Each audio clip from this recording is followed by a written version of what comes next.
What is up? What is up? What is up? And welcome. Welcome. My name is Moonpie, and I extend my warm welcome to you. It is good to be here. We have a special, very special video today. Today is the 2,000 subscriber special, which is a big milestone, and I'm grateful to each and every one of you who have been along for this journey, and I am incredibly excited to see where this channel goes and the future of what we can do here for, yes, the upcoming years and whatnot. So this Q&A for the 2,000 subscriber special was put together by not me, but one of my subscribers. So shout out to Mr. Giardinaso for being kind enough to put together these questions, and yeah, I'm excited. I've read through them. I think he did an amazing job, and I'm very grateful for him. So, and all of you who encourage me every week and are commenting and just, yeah, I really appreciate it. It's awesome to hear, compliments that show you sides of yourself that you didn't know, or just to feel appreciated and loved is a really special thing. And so thank you for helping me to feel that way. So yeah, but normally for my subscriber specials, we've had a group of guys with me every single time, and it is very sad that I am not at home right now, so I cannot record with them. And one of them is living in a different country right now, and the other ones are, busy. But my brother is coming to visit me shortly, so perhaps we will get a brotherly ASMR going with that. So anyways, without further ado, let us start the Q&A. So question number 1 is why Moonpie? So name of the channel, Moonpie. My gamer tag, Moonpie. What my friends call me, Moonpie. A lot of them do, consistently. And I wish I could say there was some grand story, but I really boils down. I was playing basketball with a buddy of mine back freshman year of high school many years ago, and I wanted to play Fortnite, and I needed a gamer tag for my new Xbox account that I was going to create. And he said, if I had to choose, I would think that Moonpie would be a really cool name. I would love for my name to be Moonpie. And I was like, you know what? That's pretty cool. I like it. So we ended up going with it. And for the past, 9 years, that's been my gamer tag. That's been my go-to. And so, of course, that is what I decided to name the channel. I often get gifts. Everyone gets me the tins full of Moonpies. And Moonpies are not bad, but they're not like my go-to snack, for sure, like my go-to treat. But they are pretty good. Now, I usually end up giving a lot of them away, but I do like keeping the tins. I have a couple of those currently in my closet here. But that is question number 1. Question number 2 is how old am I, and when is my birthday? So I am 22, and my birthday is in August. It's coming up in less than a month. So yeah, that is how old I am. I often am told that I look 25 or older. I've always been told that I look older than I am, which is interesting to me because I was always the youngest in whatever group I was around. So to be told that I was the oldest was shocking to me. So, but I've gotten that a lot. For question number 3, was I a good or a troublesome child? I was absolutely troublesome, and I am still troublesome. You should ask anyone I go to school with, am I troublesome? The answer is yes. But in I cross the line. I am like at the line, but I don't cross the line type of way. Like I know where to stop. Some people, they don't know where to stop with their jokes, and they go too far, and everyone in the room is cringing, or people are offended and whatever. People don't like those types of people. But me, I would say that I generally am very good at knowing where the line is and going right up to that line, but nobody gets upset because I don't cross it. You know what I mean? So I have a lot of fun. I like to mess with the faculty. They can't really scold me because I kind of just laugh. But then again, I'm really not doing anything bad. I'm just kind of like being silly and fun. So, but as a child, I was absolutely troublesome. I don't know. I'm trying to think of what stories are okay to tell, but I had a lot of issues as a child. I was not very cooperative as a baby. I wasn't even like sentient yet, and I was not cooperative. So yeah, that's something that I've always had. But as I got older, I would say I was a good child. I do think that I'd say like I wasn't one to typically do anything bad. I mean, I would like goof off a lot, but I wasn't anyone to do anything bad. I mean, in school, like in grade school, I always got my seat moved for talking, but I don't think I was like that troublesome or anything. I just like to talk a lot. So, next, my favorite book and my favorite movie. My favorite book and my favorite movie.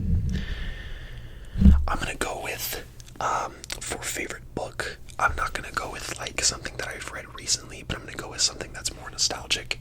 I remember when I was growing up that we had this little secret hiding place. We called it underneath the stairs on the way down to my basement. And under there, I would put bean bags, and it would be my spot where I read when I got home from elementary school. And I'd always read whatever was sort of all the kids were reading, whether it was Harry Potter or whether it was the Bone books or what's it called? Oh man, I can't remember. But one series in particular that I remember being very attached to was the Magic Treehouse. Going to other places and other dimensions, through their treehouse. I don't quite remember everything about it, but I do remember reading it a lot, and I would say that that's a series that, held a special place in my heart for a period of time of my life. And my favorite movie, there are a lot of movies that I can pick, just for the matter of like, they're cinematic, they're touching, they are, revolutionary in some way. But I think the movie that is the most sentimental to me is one that taught me to not be afraid of burglars, because I always, no matter where I was, would look at my window. My bed was always next to the window, and I would always be afraid that someone was going to put a ladder up there and come in my house and try to kidnap me. And every night as a kid, that sort of, that thought plagued me. Until my parents had the idea to show me Home Alone. And I'm not kidding. Once I watched that movie, I was no longer afraid of burglars. Because this, 8-10-year-old stopped two, bad guys from, stealing and, robbing his house. So I watched all of them. I loved them. I watched them all multiple times. My brother and I could never agree on which one was the best. Which of the four. Was it I personally like the OG ones, with, whatever his name is, and, but honestly, the new ones are pretty good too. They just had like a different actor, I remember, but yeah, good movies, for sure. Now, number 6, this is fitting. What is your height and your feet size? So I am 6'2", and my foot size is like a 12.5 US men's. 12.5 to 13. It really depends on what brand what brand of shoe, because like it differs from Nike, Adidas, Under Armour, whatever you're rocking. Like it varies from company to company. So, but around that ballpark. So very big feet, and I'm also very tall. So yeah. What is number 7 is what is my favorite part of my body? That is a good question. I would say I love my hair, in all honesty. I think that it's something that I grew into in a way to express myself and to create individuality, which I didn't have growing up. I didn't really feel like I was my own person. I always wanted to be and lived in the shadows of others, which I hated, and I really wanted to be someone that I was, I don't know, respectable, or that I liked and respected. But I often found myself, looking down on myself because of the way that others made me feel about myself, the way they made fun of me for the things, and just everything about me just felt wrong. But as I got older, I kind of grew out of the comfort zone of having the same hairstyle I had for most of my life. I didn't have the courage for a long time to change it and try to experiment. But when I was in undergrad a couple years ago, I switched to a middle part, and then it was relatively short for a while. And then about 2 years ago, I was doing DoorDash for one winter break, and for most of winter, I like wearing a beanie. And so during that, I was like, nobody can see my hair, who cares?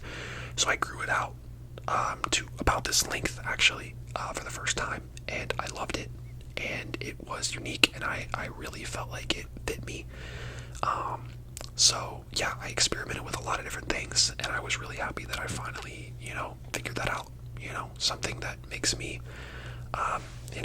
me, I guess you could say. So that is number 7. Number 8, what is my favorite food to eat? What is my favorite food to eat? Historically, my favorite breakfast food was always French toast. My dad does an excellent job at making French toast still to this day. Birthday, holiday, when I come home from school, he'll make me French toast, and that's always a really special thing for me. So that's definitely up there on my list for sure. I mean, pizza's fire. You can't go wrong with pizza. There's a lot of great foods out there. But, and then when we go on vacation, I always love fried shrimp. Fried shrimp, just man, so good, so tasty. You get a little bit of some of the sauces. I can't remember which ones I always get. I try them all. I'm not a very picky eater. Not a very picky eater. Now, what is my favorite food to cook? A friend and I, he's been in some of the videos. He and I love to cook together. He's an excellent cook, excellent chef. Shout out to bro. But he and I used to make this coconut curry soup.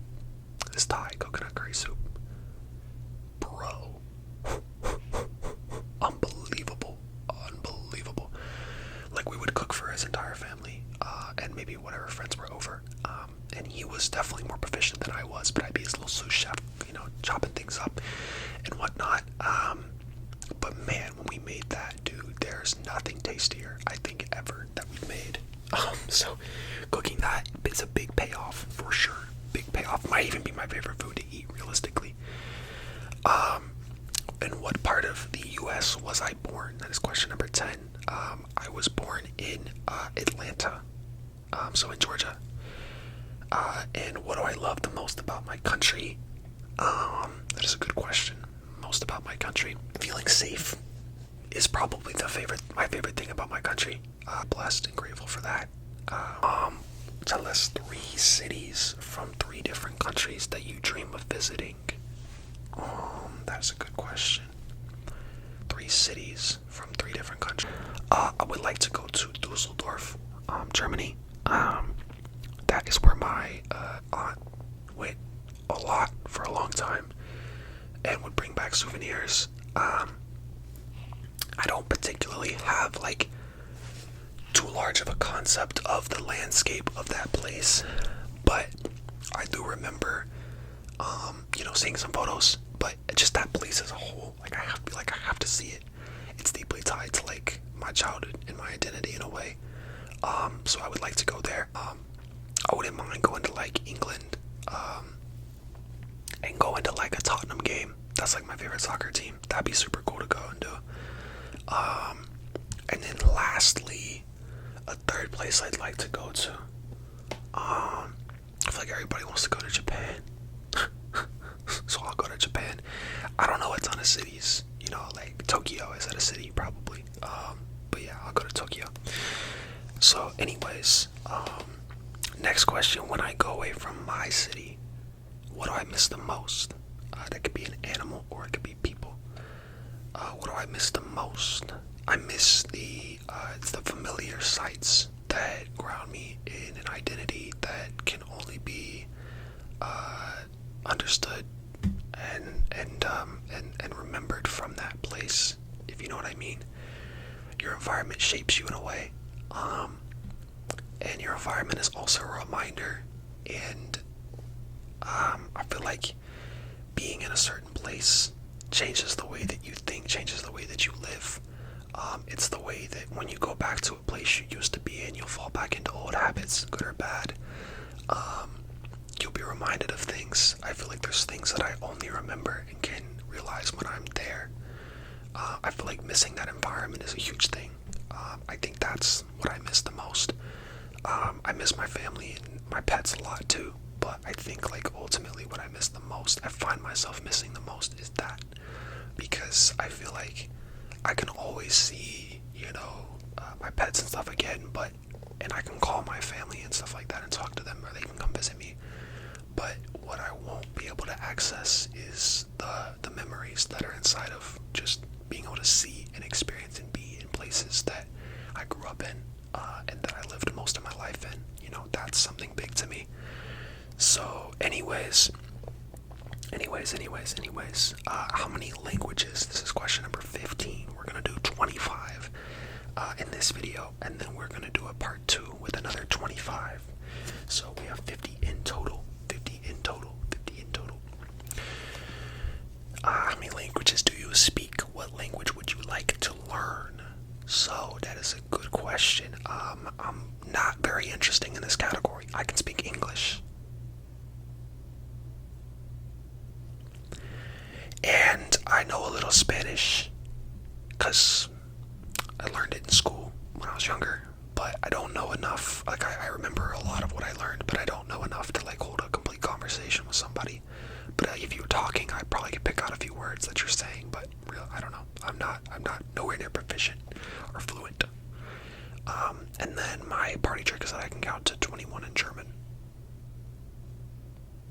So that's pretty cool too. But I mean, I can't speak German. Although that's the language I wanted to learn when I was younger. I really wanted to learn German. And I learned some phrases and words and whatnot, but it's been so long that I've long forgotten. But that was the language that I really wanted to learn. I was exposed to a lot of German culture growing up. And food and,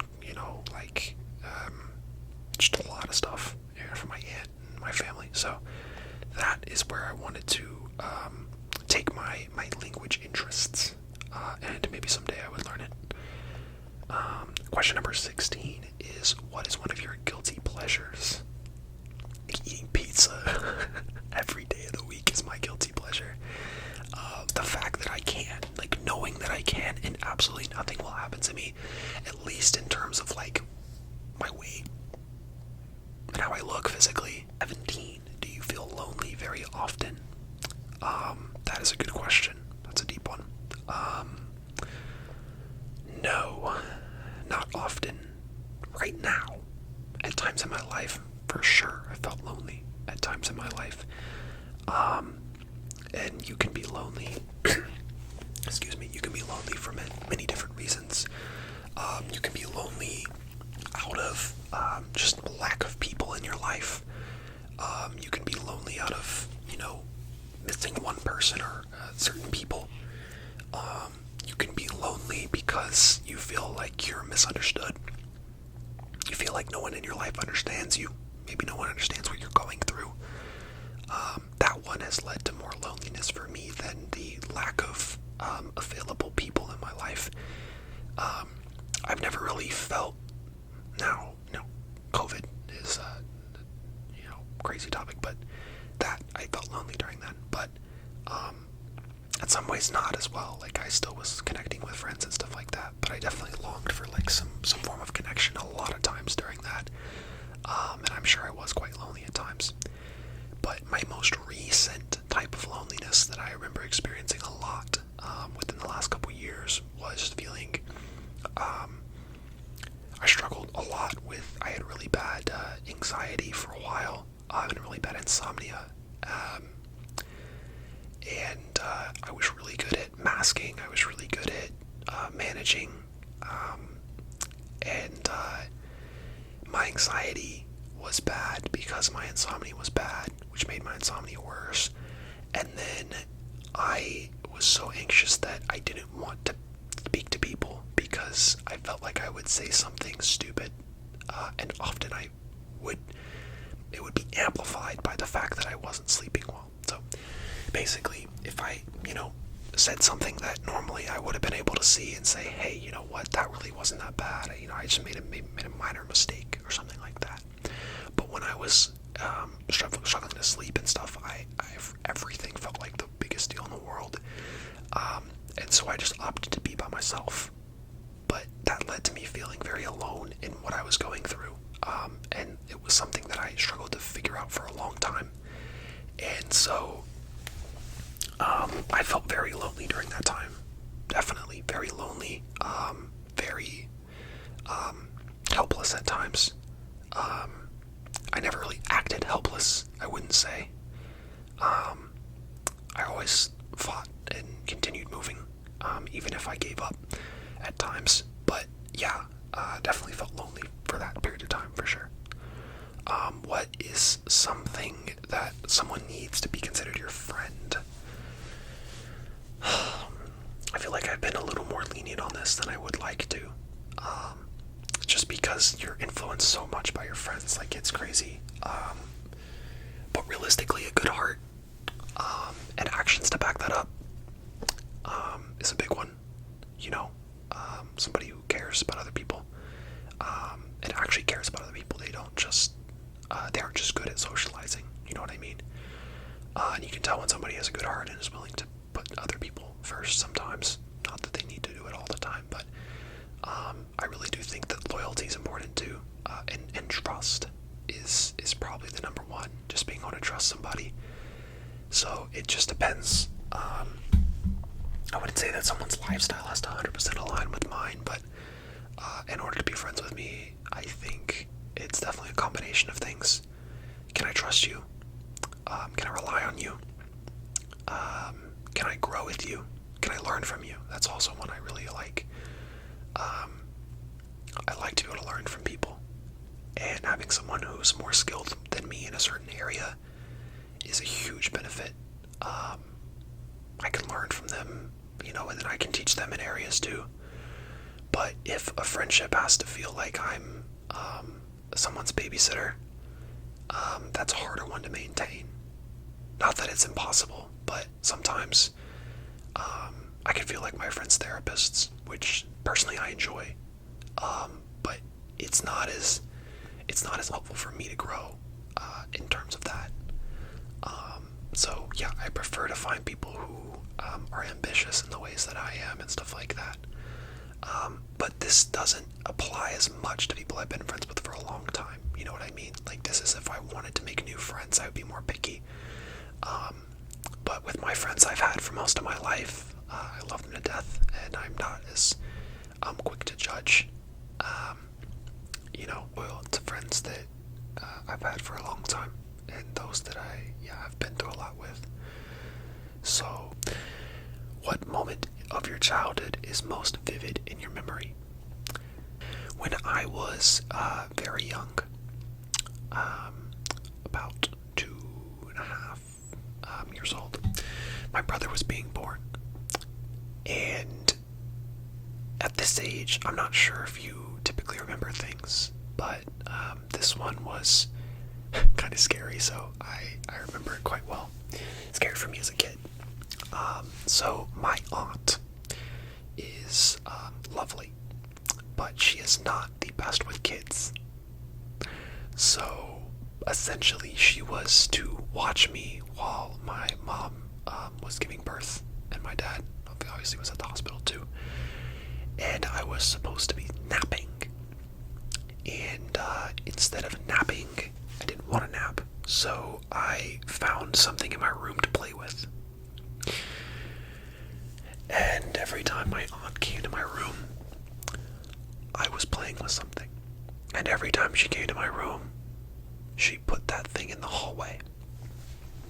So every time I can literally remember me grabbing something else and then her standing there at the door, like like you're in like a horror movie or something, and she's just like just, I don't remember her exact words or anything. I just remember her being very angry with me. But I was like 2 years old, bruh. Like, gotta be relaxed. So yeah, and basically my parents came home, and I fact checked this with my mom, so it wasn't something I was making up. But she says that when she got home, my entire room was in the hallway, which is impressive. So I found a way to play with literally everything in my room, and perhaps it just turned into a game for me. But for some reason, I remember it being kind of scary, because she can be kind of scary sometimes. So, anyways, that was that. Number 20. This is a tough one. Something I'm too embarrassed to do. It's a really, it's a hard one, because I feel like I wouldn't say I'm too embarrassed to do a lot of things. I mean, I give you an example. I would definitely be too embarrassed to go up in front of my class of 150 people and share with them that I have an ASMR channel. I think I'd have a very hard time doing that. I'm comfortable telling certain people, like, on a friendly basis, like when I get to know someone and if the topic comes up or they like ASMR, then I have no problem sharing my channel. But going up in front of a group of people and telling them that I sit and whisper in front of a mic and tickle the mic and whatever, like, you know, it's just like, isn't on my bucket list of things that I'd love to do on any given day. So that's one. Number 21 is, what would you never do for any amount of money besides committing crimes?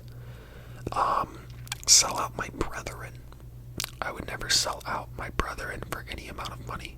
I would never be a Judas. Number 22, to be a multimillionaire or to have a happy marriage. This is an excellently easy question. Obviously, I'd want to have a happy marriage. Shocker. But yeah, 50% of marriage ends in divorce. I'm going to be a family man. I'm going to take care of my kids. And having a strong marriage is very key to maintaining a environment in the household that is good to foster kids. Number 23, if you win the lottery tomorrow, what would be the first thing you buy? This was an easy one for me. I would buy my brother a car. I would buy him whatever he wants. But I'd surprise him. I'd probably get him like a charger. He'd want a charger. That would be his. He was saving up to buy one, but then he got in an accident, and that kind of ruined his chances. It was very, very sad, tragic for him. So I still feel for him to this day. Number 24. What's quirky skill? What is a random quirky skill you secretly possess? Now, I randomly, secretly can juggle. I can juggle. I'd like to prove it to you if I can find some balls. So let me go grab some balls and I'll be back. Pause. Okay, I grabbed the balls. Pause. And now I'm back. So we have a lacrosse ball and 2 tennis balls. And I'm going to show you how to juggle. Okay, this is going to be really hard sitting down, so bear with me here. I might just want to take these headphones out. I'll be right here. I'm just going to set them down. I don't know how loud I'm being, but I'm whispering. Okay, so. Okay, I'm doing pretty good. I'm not joking on camera. Let's go. Okay, I dropped them. It's whatever. Thanks. Anyways, yeah, I can juggle. I taught myself. I learned a year and a half ago, maybe. It was something I wanted to do because I was like studying a lot, and I kept seeing like juggling really helps like to reset your brain. It's like really good for your brain, blah blah blah. So I was like, all right, I want to learn how to juggle. It's like cool and stuff like that. Like I feel like it's not something that everybody can do. So, and then I started learning it, and then it's like, bruh, like it was hard to learn at first for sure. Like I didn't want to fail, and so I had a hard time throwing the third ball. Like you learn first, you like figure it out, you like throw 2 of them, you're like, oh, this is light work, right? And then you have the third ball, and like my brain doesn't want me to mess up, so it doesn't want to throw the third one, so it literally won't let it go. So I had to like just, the way I got over that was I just had to throw the ball and watch it drop on the ground and be okay with that, and then I could throw the ball. So that was how I taught myself to juggle. Last question, which is a funny question. He did not know this about me, but he wrote this. So, are you ticklish? Where in your body are you ticklish? Great question. Now, when I was a child, this is a vivid, it's probably a secondhand memory, but they tickled me a lot. Like everyone, good lord, like all of my family members, from like my aunts, my uncles, everybody, my parents. Like, I don't know why everybody wanted to tickle me. Probably because I was really, really, really ticklish. But so much so that they would go tickle, tickle, tickle, tickle, tickle, right? Like tickle, tickle, tickle. And then they would say that so much that my parents would ask me what my name was, and I would say Tickle. It was that bad. And I was being dead serious, I'm pretty sure. I don't know. I was really young. But they'd ask me, they go, what's your name? And I go, Tickle. So, yeah. Am I ticklish now? That is a great question. It's going to be pretty hard to tickle me. Because I won't let you. But you can try. And my best guess, I don't really have a good guess. Maybe my armpits. I don't know. I don't know if I'm still ticklish there anymore. It's been a while since somebody successfully tickled me, but I imagine I am probably still ticklish. I don't think I've grown out of it or anything. So, anyways, that is question number 25. We have another 25 in a part 2, and that means for now we're going to go ahead and wrap things up. But if you stayed throughout the entire Q&A, extremely grateful for you. Thank you so much. Thank you so much for being here. Your time means the most to me, and I appreciate you giving it to me. So, I hope this was enjoyable for you. Once again, shout out Mr. Giordinaso. He did an excellent job with the questions. Please, let him know down in the comments. I'm just great. This is better than what I could have put together myself, so very, very happy with this. On all the effort that he put in. I know he worked very hard. Anyways, just got a call from my brother, but very proud of him. Very happy with, everything. This channel's really special to me, so thank you guys for making it awesome. And I will be back shortly for the part 2.